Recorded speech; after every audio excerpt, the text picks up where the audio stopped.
La idea de este video es comprender la inflamación aguda como la inflamación también crónica.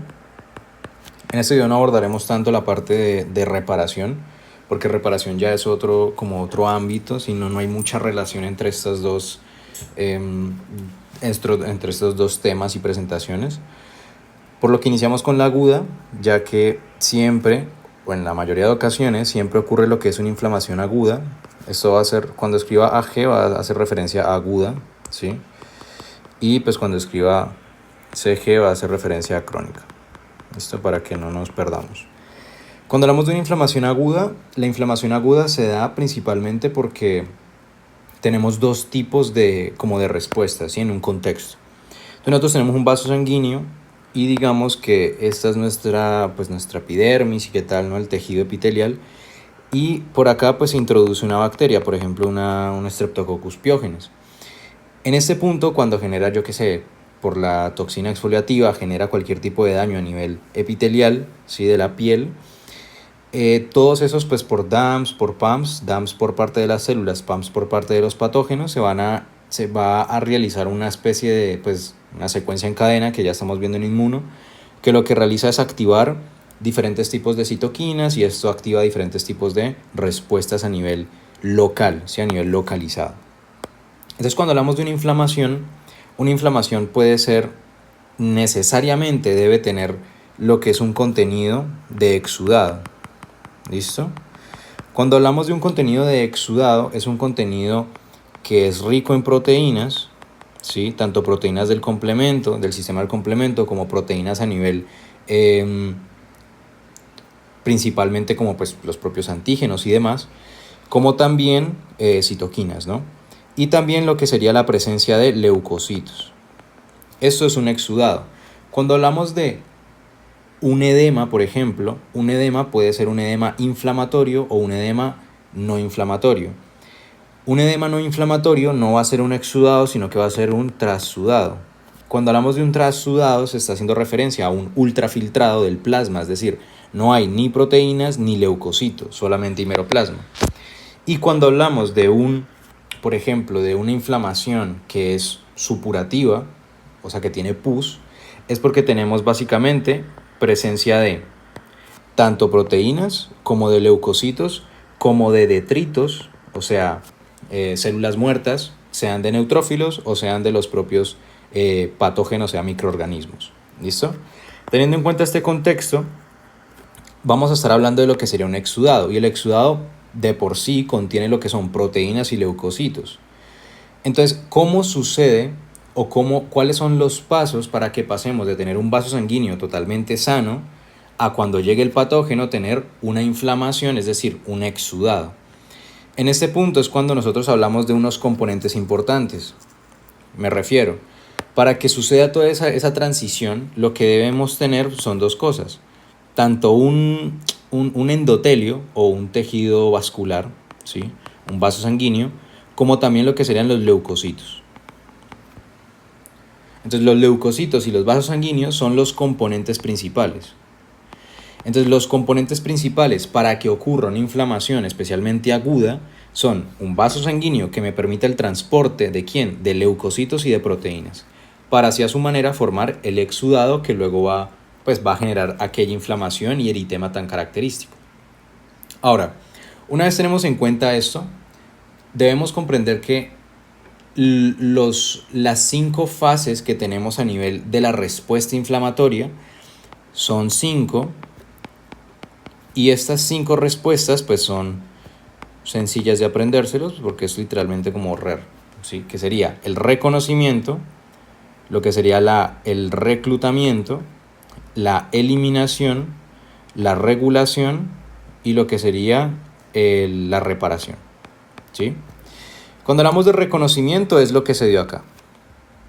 Cuando hablamos de reclutamiento es cuando se llaman mediante lo que sería vía citoquinas y demás lo que es los leucocitos. Cuando hablamos de eliminación del patógeno es cuando estas células, o sea los leucocitos que están siendo reclutados, se extravasan y llegan al lugar donde está la noxa. Tenemos una regulación que es para evitar que la inflamación no sea tan masiva, y por último tenemos una reparación que es lo que vamos a ver en el próximo video, si es que lo grabo, ¿no? Entonces, teniendo en cuenta estos diferentes tipos, bueno, estas 5 fases que constituyen principalmente a lo que es la respuesta inflamatoria, vamos a hablar ahora como tal de las fases que ocurren a nivel inflamatorio como tal, o sea, lo que nos importa, ¿sí? Porque el reconocimiento pues es inmunología, el reclutamiento también es inmunología, la eliminación también es parte de inmunología. Entonces, ¿nosotros qué vamos a ver? Nosotros vamos a ver tanto la reparación, parte de regulación y principalmente cómo sucede del reclutamiento a la eliminación, es decir, cómo pasamos de estar en un vaso sanguíneo a estar por fuera del vaso sanguíneo y que se genere la inducción de aquella respuesta proinflamatoria y aquella inflamación aguda como tal, que es el tema, ¿no? Así que iniciando con las fases, vamos a hablar de lo que serían como los 3 componentes o las 3, digamos, secuencias que sucede, ¿listo? A nivel de la, de la respuesta inflamatoria. Entonces tenemos 3 fases, ¿sí? Que las 3 fases pues tienen mucho sentido. La primera es una activación del endotelio, pero no tanto del endotelio, sino del vaso sanguíneo, ¿sí? Es decir, hay una dilatación. Luego tenemos lo que es un aumento de la permeabilidad de ese endotelio. Y luego tenemos lo que es la migración leucocitaria. Entonces tenemos lo que es la activación del endotelio, se dilata. Tenemos lo que sería el aumento de permeabilidad para aumentar esa extravasación. Y por último tenemos la migración, que es cuando literalmente se extravasan en ese caso, pues los leucocitos. ¿Listo? Entonces, en la activación del endotelio tenemos principalmente lo que es la activación mediada por proteínas o por moléculas importantes, como es la histamina. Y esta histamina induce lo que es la propia reacción de aquellos vasos sanguíneos. ¿Listo? Entonces, lo que sucede es que cuando hay histamina, pues induce lo que es una especie de medio vasodilatación, pero también induce lo que es el aumento de la permeabilidad. ¿Para qué esto? Pues para que se vasodilate y se permita lo que es un cambio tanto en el flujo como en lo que sería la presencia de proteínas que están dentro para que luego se extravasen. Eso es lo importante. Entonces, lo que sucede a nivel de la fase 1, que es la activación del vaso sanguíneo, que es una dilatación, principalmente lo que ocurre es un cambio en el calibre, y aparte de un cambio en el calibre del vaso, es decir, pasa a estar así a estar más grande, también tenemos lo que es un cambio del flujo. ¿Por qué es necesario tener un cambio del flujo? Si recordamos la fórmula en fisio 1, que era la fórmula de flujo de Poiseuille, o como se llama ese man, que era el cambio de presiones por R al cuadrado sobre la densidad, la densidad y la longitud, ¿listo? Y lo que sería el diámetro acá. Entonces, cuando tenemos lo que es un mayor diámetro, creo que era al revés, creo que el radio abajo. Pero bueno, el caso. Esperen, no me acuerdo cómo era. Era cambios de presiones por pi por r al cuadrado. Y tenemos acá lo que sería n por l 8n. Sí, que es la viscosidad y qué tal. La voy a buscar. Ley de Poiseuille. La verdad pararía el video, pero me da mucha pereza meterme al iMovie y pegarlo. Así que no lo voy a hacer. Solo adelántenlo. Vale, sí, está bien. Es a la 4. ¡Ay, Dios! Es a la 4, pero sí está bien así. ¿Dónde está? Acá. Que sería el flujo es igual a lo que es el cambio de presiones por pi por r a la 4 sobre 8 de viscosidad, pues por la longitud, ¿no? Cuando aumentaba la longitud, lo que sucedía es que disminuía el flujo. Cuando aumentaba la viscosidad, disminuía el flujo, pero cuando aumentan las presiones y cuando aumenta el radio, es decir, cuando se vasodilata, aumenta el flujo. Entonces, este cambio del flujo pues permite lo que es que muchas más células, muchas más proteínas estén llegando al lugar donde hay una quimioatracción. ¿Listo? Eso sería básicamente aquel, digamos, principio de la fase 1, que es activación del endotelio, o la activación del vaso sanguíneo, mejor dicho. Otras maneras para aumentar el flujo también, y lo que se llama, pues, lo que es la apertura, ¿sí? La apertura de nuevos vasos sanguíneos, como lechos capilares, para aumentar esto. Eso también está mediado por parte de histamina y demás. Y luego lo que ocurre es que ocurre lo que se llama como la estasis, ¿sí? Que la estasis es cuando, por ejemplo, tenemos lo que sería este diámetro e inicialmente teníamos este. Normalmente el flujo laminar que tienen los eritrocitos es a nivel central, ¿sí? Es un flujo laminar, no es un flujo turbulento, es un flujo muy simétrico, si se puede llamar de esa manera. Cuando hay un aumento de presión, de presión, y también hay un aumento del flujo, es decir, hay un aumento en el diámetro, como vimos acá, lo que sucede es que ya los eritrocitos, o pues todos los cuerpos celulares, no van a estar viajando tanto por la parte central, sino que se van a empezar a acumular, o bueno, se van a empezar a desviar, más que todo es la palabra, hacia la periferia. Y esto, visto desde una vista superior o un corte transversal, no van a viajar en línea recta, sino que van a tener un fluido un poco más turbulento, es decir, como que se van a intentar devolver, ¿sí? Y a esto se le conoce como la estasis, que es cuando básicamente justo en esa porción donde hay una vasodilatación que está aumentando el flujo, lo que ocurre es que se está tratando de ralentizar un poco o de generar una especie de fricción o de resistencia para que esas plaquetas, esos eritrocitos, todo ese cuerpo celular que está en el medio, se alcance como a chocar con las paredes, y cuando expresen moléculas de adhesión, pues generan lo que se conoce como la marginación, el rodamiento, y ya creo, sí. Entonces, tenemos lo que sería la activación del vaso sanguíneo, perfecto. Ahora vamos a hablar del aumento de la permeabilidad. Cuando hablamos del aumento de la permeabilidad, es listo, ya tengo aumento del flujo, ya tengo un fluido un poco más turbulento. Ahora necesito que se extravasen.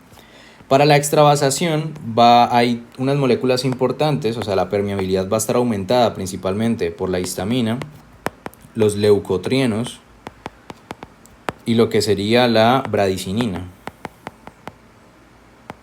¿Listo? Esos son como las principales características o moléculas que están dentro de lo que es la propia extravasación. Ahora, para que la permeabilidad aumente fisiológicamente, lo que debe ocurrir en el vaso sanguíneo es que haya un suceso que se llama la fuga capilar. La fuga capilar es cuando el fluido normalmente que tenemos acá es desviado, esto pues exagerando, ¿no? Es desviado principalmente porque hay un espacio, y este espacio se llama el espacio interendotelial, ¿sí? Pues inter porque está entre, no intra porque no está dentro del endotelio, o sea, dentro de la célula endotelial, sino que está entre las células endoteliales. Entonces, este espacio intercelular, que es interendotelial, lo que permite es aquella extravasación. ¿Qué sucede? Hay dos tipos de generación o dos tipos de mecanismos para generar los espacios interendoteliales. La primera es una respuesta fisiológica, que es inducida por las moléculas que ya vimos, que es la bradicinina, histamina y leucotrienos. Y la otra es patológica, que es cuando, por ejemplo, tenemos toxinas, tenemos bacterias, tenemos daño por radiación, choques a nivel, digamos, mecánicos, exposiciones a agentes, que lo que hacen es que se dañe esto. Un ejemplo muy bueno es el sol, ¿sí? El sol genera aquella dilatación, pues, por procesos bioquímicos dentro de las células endoteliales, que lo que hacen es que se acortan, pero no por inducción por parte de los leucotrienos y de histamina y de las bradicininas, sino que lo contrario, lo que hace es que es una respuesta patológica porque se está dañando esa célula y deja extravasar. ¿Listo? Eso sería básicamente el aumento de la permeabilidad, ¿sí? No hay mucho más en esto a detalle. ¿Qué pasa? Cuando hablamos del aumento de la permeabilidad, estamos hablando de listo. Hay un aumento de la permeabilidad para que se extravasen proteínas, pero también se tienen que extravasar leucocitos. Y ahí es cuando vamos a entrar, estamos como en la transición entre permeabilidad y migración leucocitaria. Cuando hablamos de la migración leucocitaria, se está haciendo referencia a lo mismo, que tenemos leucocitos por acá y lo que hacen ellos es extravasarse. Pero la extravasación, que es mediada por la diapedesis, no es dada tan fácilmente, ¿sí? Se necesita lo que es un proceso de marginación, de marginación, rodamiento, y lo que es la adhesión y penetración, pero es mediado por unas moléculas, unas proteínas de adhesión. Entonces esas moléculas y proteínas de adhesión que son expresadas, moléculas de adhesión, hay de dos tipos. Tenemos las selectinas, que están expresadas principalmente en el endotelio, ¿listo? Es decir, si le ponemos un color, por ejemplo, verde a esta cosa, que son las selectinas, tendríamos que las selectinas estarían, como por ejemplo acá sí, en el endotelio expresadas. Perfecto. Y tenemos otras que son las integrinas, que van a estar expresadas en las células, ¿listo? Y cada receptor necesita un ligando. Entonces el ligando de las selectinas que están en el endotelio pues va a estar en la célula, y el ligando de las integrinas que están en la célula va a estar en el endotelio. Ahora, estos son familias grandes, claramente. ¿Cuáles son las moléculas como tal? Entonces las selectinas son sencillas porque, pues, mnemotecnia para que se la aprendan, a mí me sirve. Selectinas es como decir seleptinas, es decir, LEP. Y pues tenemos lo que es la CD62L, CD62E y CD62E, la P. ¿Listo? Y esto pues hace referencia a dónde está. Este está en el linfocito, este está en el endotelio y este está en las plaquetas y en el endotelio. ¿Sí? No es exclusivo de plaquetas. ¿Y el ligando dónde está? Pues respectivamente. Si está en linfocitos, el ligando va a estar en el endotelio. Si está en endotelio, el ligando va a estar en linfocitos. Y si está en plaquetas y en endotelio, pues el ligando va a estar en linfocitos y en el endotelio. Sencillo. Luego tenemos lo que es las integrinas. En las integrinas ya es más difícil, toca ponerles un poco más, digamos, de sentido al nombre de las moléculas. Tenemos lo que son moléculas principales, que se conoce como el antígeno de función del linfocito. Creo que es así. 1, ¿sí? Este antígeno de función del linfocito, del leucocito 1, y el linfocito también, de hecho, va a estar expresado principalmente en monocitos, en neutrófilos y en linfocitos T. ¿Listo? ¿A dónde se va a pegar? Es decir, ¿cuál es su receptor que está en el endotelio? Va a ser el ICAM1. Cuando hablamos de ICAM1 se está haciendo referencia a la molécula de adhesión intercelular. ¿Sí? O sea, es una molécula de adhesión que permite la interacción entre el endotelio, una célula, y la otra, o sea, monocito, neutrófilo o linfocito.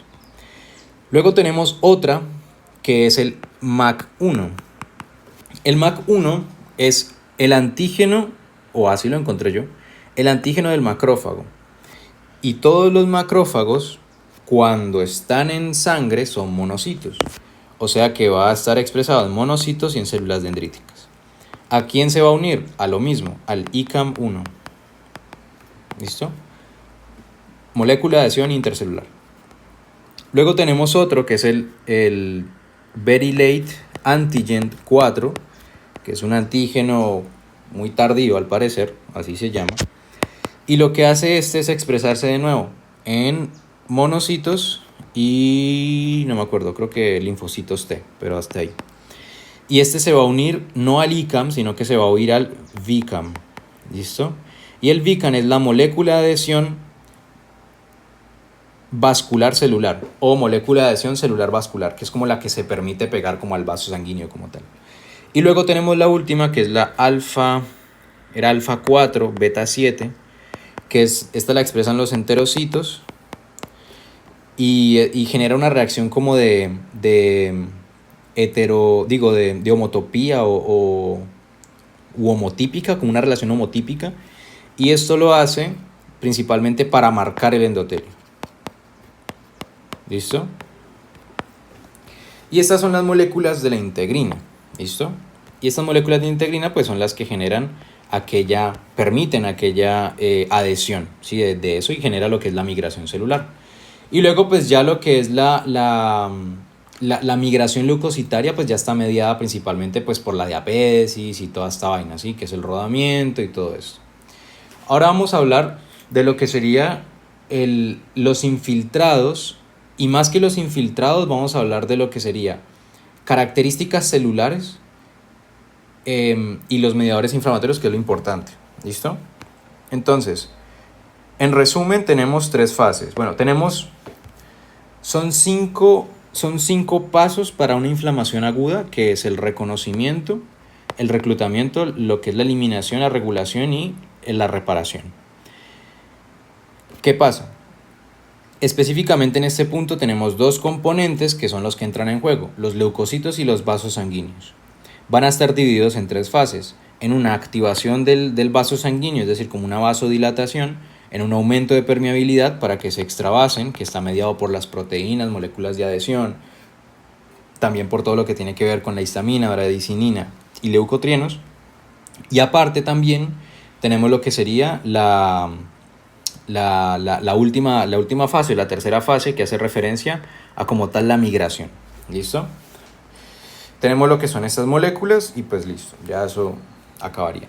Ahora, ¿cómo se genera el reconocimiento? Esto pues es muy sencillo de entender porque ya con la parte de inmuno nos apoyamos bastante, y es que tenemos lo que son TLRs, ¿sí? Que son básicamente PRRs, que permiten el reconocimiento de los PAMs o de los DAMs, que pues están aledaños al patógeno o que son directamente del patógeno. También tenemos opsoninas, que son pues aquellas que son marcadas por los antígenos o por los propios, por ejemplo, surfactante y demás, ¿no? Y tenemos ahora la manera en la cual esta migración leucocitaria pues se fagocita aquel patógeno. Eso también lo vimos principalmente en inmuno, que tenemos tres vías. ¿Listo? Tenemos la vía del estallido respiratorio o dependiente del oxígeno.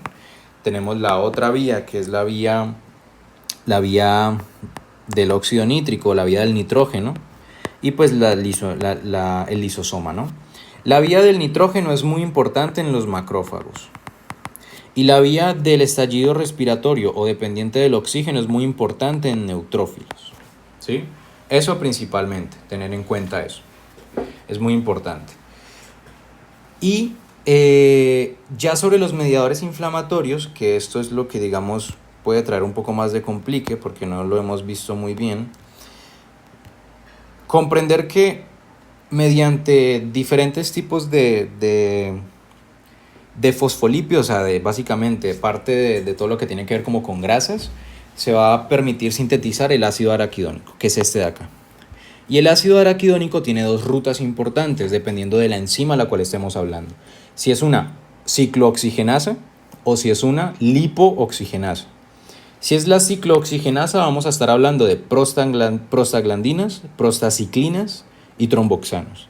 Y si estamos hablando de la lipooxigenasa vamos a estar hablando de lipo, L de leuco, ¿sí? O sea, leucotrieno. Entonces, iniciando con la ciclooxigenasa, es muy importante comprender la diferencia entre prostaciclina y prostaglandina inicialmente, que suena lo mismo, pero no es lo mismo. Cuando hablamos de prostaciclina, que es lo que estamos viendo acá, la prostaciclina genera lo que es una vasodilatación e inhibe agregación plaquetaria. Es decir, permite como aumentar ese fluido y permitir un aumento del flujo, ¿no? Y que no haya ni nadie estorbando, es decir, ninguna plaqueta o ningún coágulo por ahí.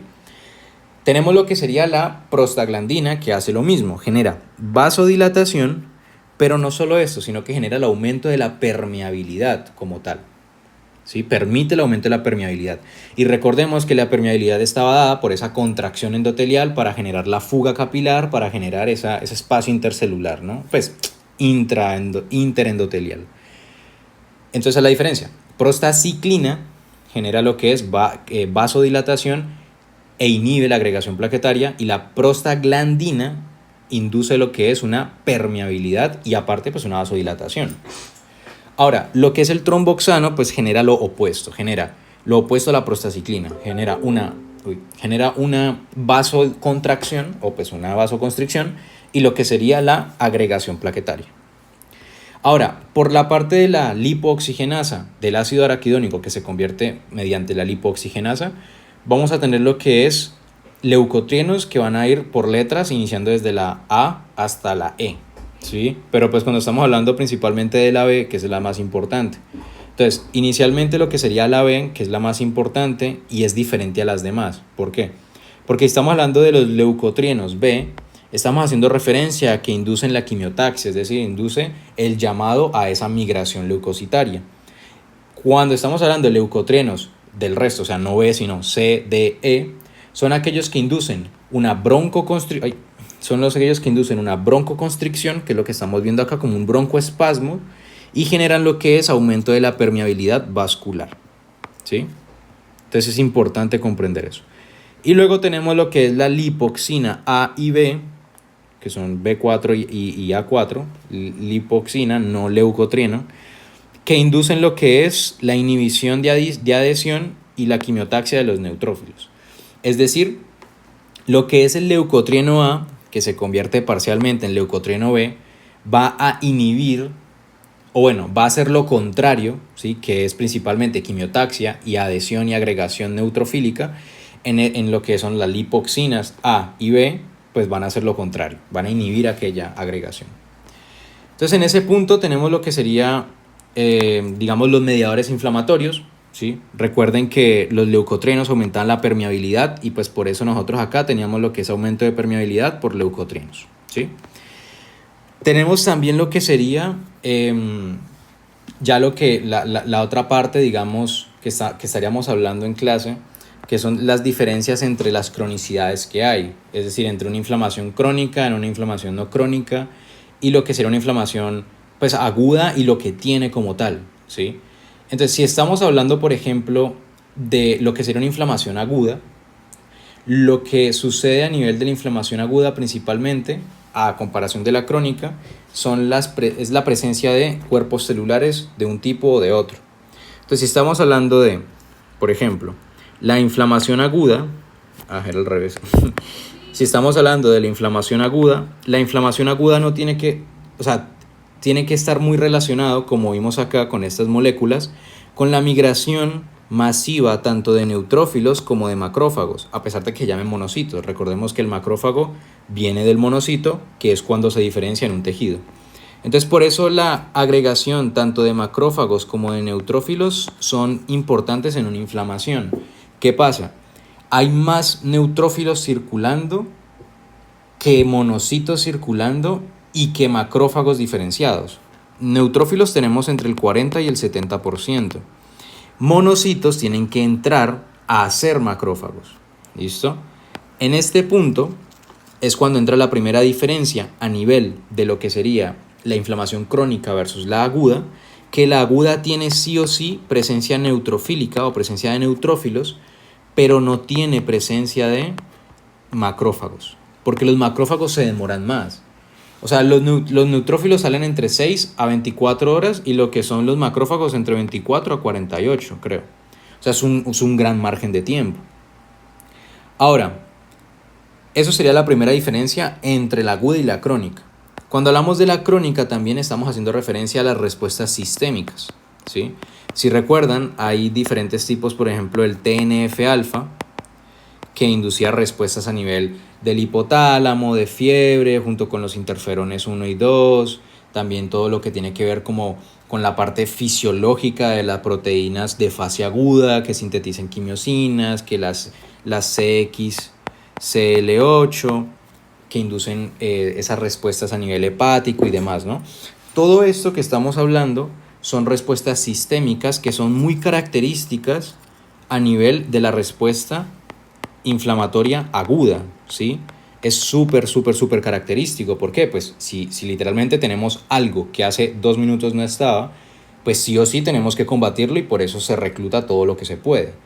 Diferente a la respuesta inflamatoria crónica, que en la respuesta inflamatoria crónica o en la inflamación crónica, lo que es la respuesta sistémica es muy baja. O sea, la respuesta sistémica es como que ya se adaptó, como está tan crónico, como que el sistema ya se adaptó ante el estímulo de aquel patógeno o de aquel patógeno, sea exógeno o endógeno, y en ese punto pues se genera lo que es como una especie de resistencia o de tolerancia, mejor dicho. Entonces, esa es otra característica muy importante. El tiempo el infiltrado, es decir, neutrófilos en aguda, macrófagos en crónica, y lo que sería también lo que es principalmente la respuesta sistémica. Otra característica importante es el tipo de daño en el parénquima o pues a nivel epitelial. Cuando hablamos del daño en el tejido, lo que es un daño a nivel agudo tiende a ser autolimitado, todo tiende a ser autolimitado en el agudo, y lo que sería el daño no es tan grave. Por el contrario, en la inflamación crónica el daño es muy grave. Por ejemplo, en una inflamación crónica normalmente se tiende a buscar la reparación, y si no se busca la reparación se va por como el lado, o sea, la regeneración, y si no se va por ese lado de regeneración se va por el lado de la fibrosis o la fibrogénesis, y eso pues genera lo que es un daño no solamente a nivel en el tejido, sino que a nivel en la funcionalidad. Si recordamos los 5 signos cardinales, que era el rubor, el tumor, que es el edema, la temperatura, lo que es pues, el calor, el dolor y la pérdida de función. ¿Listo? Entonces es aquí cuando entramos a lo que sería la inflamación como tal, digamos, granulomatosa, ¿sí? Y ahí es cuando entramos a todas esas diferencias, por ejemplo, entre una inflamación granulomatosa, que por qué es diferente una inflamación granulomatosa y qué características tiene una inflamación granulomatosa o un tubérculo, digamos, o una tuberculosis granulomatosa, ¿sí? Entonces aquí en este punto ya estamos entrando en lo que es una inflamación crónica, y la inflamación crónica tiene las características esenciales de que puede ser de novo, o puede ser secundaria a lo que es una inflamación aguda. Sí se puede, digamos, cronificar en el tiempo. Lo que estamos haciendo en este punto es una transición entre lo agudo y lo crónico, ¿sí? ¿Qué pasa? En lo crónico hay unas características muy importantes que hace referencia más que todo a los cuerpos celulares presentes en la lesión, ¿sí? En esta imagen pues no tengo imágenes acá, entonces voy a hacer como la esquematización, que igualmente se entiende más. Entonces, cuando hablamos de un lugar o de una región que tiene, por ejemplo, una inflamación granulomatosa, es porque hay gránulos, ¿no? Y en este punto vamos a tener múltiples cuerpos celulares dentro. Primero vamos a tener macrófagos, porque recordemos que la diferencia entre los macrófagos y los neutrófilos en la respuesta inflamatoria es el tiempo, y también esto incluye inherentemente lo que sería la cronicidad que tiene, es decir, el periodo. No solo de que es agudo, un periodo corto, sino de que es crónico por la diferenciación de los monocitos a macrófagos. Cuando hablamos de macrófagos, vamos a tener macrófagos en la inflamación granulomatosa. Vamos a tener también linfocitos TCD4, pero de la subpoblación TH1. Y eso es muy importante, TH1. Vamos a tener también células plasmáticas, ¿sí? Principalmente en la artritis reumatoidea. Y lo que sería unas características celulares o unos fenotipos celulares que no son, digamos, no es que anden por ahí sueltos, no es como que es como un glóbulo rojo que está por ahí o yo qué sé, o un hepatocito que está por ahí normal. Son características específicas de una inflamación granulomatosa, que son las células epitoidiales, creo que se llaman, o epitoides, creo que se llama epiteloides, epiteloides. Y lo que serían las células multinucleadas gigantes, que estas dos son principalmente derivadas del macrófago, ¿sí? Cuando se vuelve amorfo. Entonces recordemos un poco cómo funciona. Si tenemos una inflamación aguda, habíamos dicho que hay una extravasación celular porque hay una migración de leucocitos, especialmente de neutrófilos, y estos neutrófilos generan una respuesta a nivel de la zona afectada, ¿sí? El neutrófilo, digamos que entra y genera una respuesta tal, perfecto. ¿Qué pasa si esa respuesta no es suficiente y no se erradica lo que es el microorganismo? En ese punto puede perdurar, ¿sí? Como por ejemplo la tuberculosis. Entonces perdura. Cuando perdura, se empieza a acumular lo que serían las respuestas nocivas, o los estímulos nocivos, mejor dicho, como pueden ser DAMPs por los daños celulares, o PAMPs como los propios antígenos o los propios pues, patrones moleculares que tienen los patógenos, en este caso por ejemplo el Mycobacterium, ¿no? Cuando esto sucede, ¿Qué pasa? El macrófago, esto ya es parte de inmuno, el macrófago tiene la habilidad de sintetizar citoquinas proinflamatorias, IL-1, IL-6, IL-12, IL-18 y lo que es el TNF-alfa, ¿sí? Y demás. ¿Qué pasa? Si recordamos a las células, principalmente a las células linfoides innatas, por ejemplo, que tenían el homólogo de la ILC1, era la TH1, porque permite el ataque a microorganismos intracelulares y que estos mecanismos intracelulares están mediados por unas citoquinas. Principalmente en las TH1 y en las IL-1, en la ILC1, se sintetizaba interferón gamma. Y si recordamos, el interferón gamma es característico de lo que es el macrófago para diferenciarse en M1. Y M1 es el que permite la fagocitosis potenciada, ¿sí? Porque M2 es antiinflamatorio. Entonces esto es un círculo vicioso. ¿Por qué? Porque tenemos macrófagos que sintetizan todas estas citoquinas. IL-12 principalmente, IL-18 e IL-15, creo que era 15, sí, permiten lo que es el estímulo de TH1. Entonces TH1 se empieza como a diferenciar, ¿no? Los linfocitos TCD4 se diferencian en la subpoblación TH1, TH1, TH1, TH1. El TH1 sintetiza muchísimo interferón gamma. Y ese interferón gamma va al macrófago y diferencia macrófagos a M1, a M1, a M1. Entonces todo esto se convierte en un ciclo, en un ciclo, en un ciclo. Y por eso hay una migración masiva a nivel de lo que es el lugar de lesión. Por eso tenemos demasiados macrófagos. Y son tantos los macrófagos que fagocitan aquellos microorganismos y no son suficientes o sus mecanismos están inhibidos. Por ejemplo, el Mycobacterium, que se libra de la vida, digamos, pues del estallido respiratorio y de la vida del nitrógeno. Entonces lo que sucede es que perduran ahí. Entonces el macrófago sigue sintetizando aquellas citoquinas y las sintetiza y las sintetiza y las sintetiza. Y en este punto es cuando se empiezan a formar deformaciones, valga la redundancia, o el juego de palabras, se empiezan a formar deformaciones en el citoplasma del macrófago que se convierten en células epiteloides o epiteliales, no me acuerdo cómo se llama el nombre, pero que son epiteloides, ¿sí? Y aparte de eso, hay macrófagos que se fusionan, que se convierten en células multinucleadas gigantes.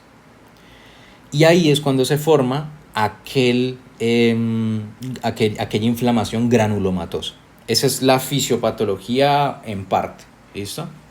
Y luego ya pues para terminar tenemos lo que son las enfermedades que nos hablaron, que era principalmente la sífilis, que la sífilis terciaria pues también tenía lo que es aquella inclusión, infiltrado de células, de macrófagos, lo que sería pues la tuberculosis granulomatosa, ya la hablamos.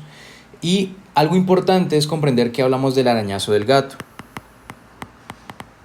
El arañazo del gato es característico y es muy importante, y esto fijo lo preguntan, porque estamos hablando de que todas las inflamaciones crónicas tienen presencia masiva de macrófagos y de linfocitos TCD4, pues principalmente TH1, ¿sí? Se me olvidó escribir ya.